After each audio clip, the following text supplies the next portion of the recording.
Hello everybody, welcome back to the Survival Chances Slim Summary Series, this episode covering cycles 51 through 60. So, what did we get done in the past 10 cycles of our maximum difficulty, oxygen not included, let's play? Well, the answer is not much. We, of course, printed out 3 new duplicates, Ren, Travaldo, and Nikola. Welcome to the team. But unfortunately, our natural gas geyser, as well as our infectious polluted oxygen vent, have gone dormant. And so we don't have much in the way of extra resources coming into our base. Really, the only thing that we have going for us and keeping us afloat is this sort of industrial loop where we take the lumber that we're growing up here, as well as wild lumber growing around our base, feed it into these ethanol distilleries. Those produce ethanol, which go into these petroleum generators, and the petroleum generators, through their operation, generate some polluted water for our base. And that's really the only thing that we have keeping us with some sort of oxygen, with anything really going on in this base.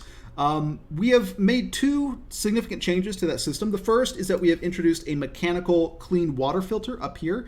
Mechanical filters, for those of you who don't know, are basically a liquid or gas valve set to 1 gram per second. We've primed a small loop involving this valve to 1 gram packets of clean water, which is the element we're looking to sift out. And then we are taking liquid bridges and attaching them from our main polluted water line right here to this clean water loop, this sort of mechanical filter that we set up. And so any clean water packet that comes through here is going to be able to bridge over. Any polluted water packet that comes through here is not going to be able to bridge over. We bridge over all the clean water to this line, and any excess that is required beyond, just priming this with 1 gram packets again, is sent over to our clean water reservoir over here. This allows us to set up ice temp shift plates over in this area or even this area after we set up a little mesh tile right here, and not worry about the clean water sort of fouling up our irrigation system over here, because these arbor trees only accept polluted water as their irrigation. If we sent clean water in here, they would just gum up the system. So this system right here makes sure that any clean water that is sort of generated by melting ice temp shift plates is sent back to be put back into the ice makers and turned into ice in our clean water reservoir over here. We've also introduced this liquid valve. Pretty simple. We've added a liquid valve to this line, and this allows us to control how much of our water is going to oxygen production and how much of it is going to irrigation. So the way we have this set up right now, we're saying that only 500 grams per second of water should go to these electrolyzers, and any excess should go to irrigate these arbor trees.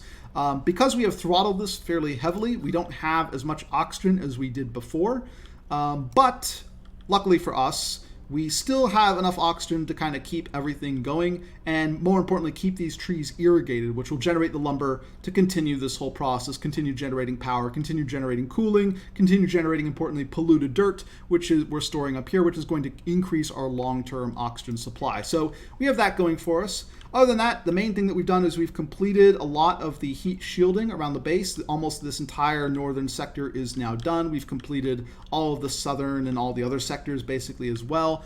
And the other thing that we're working towards is we are working towards exploration. We're sort of setting up some dirt temp shift plates. The main reason for these is just to absorb some heat out of the air to keep it from becoming scalding as we explore out sort of to the northwest over here. Similarly, in sort of the somewhat cooler areas, we're going to be able to dig out over here and start exploring the rest of our map. Digging out up through here, exploring this way. We are kind of bounded by some of the hotter temperature areas. We don't want to go into this area of 200-degree stuff over here, and certainly some of the other areas, just going past these magma vents isn't going to do anything for us. But there are directions that we can go to try and find new resources for our base. So we're starting to get revved up on that, and that's basically it. The one other thing that we did was we researched and built a jukebot, with the understanding that jukebot, the recently danced buff, would not just increase morale but also decrease stress.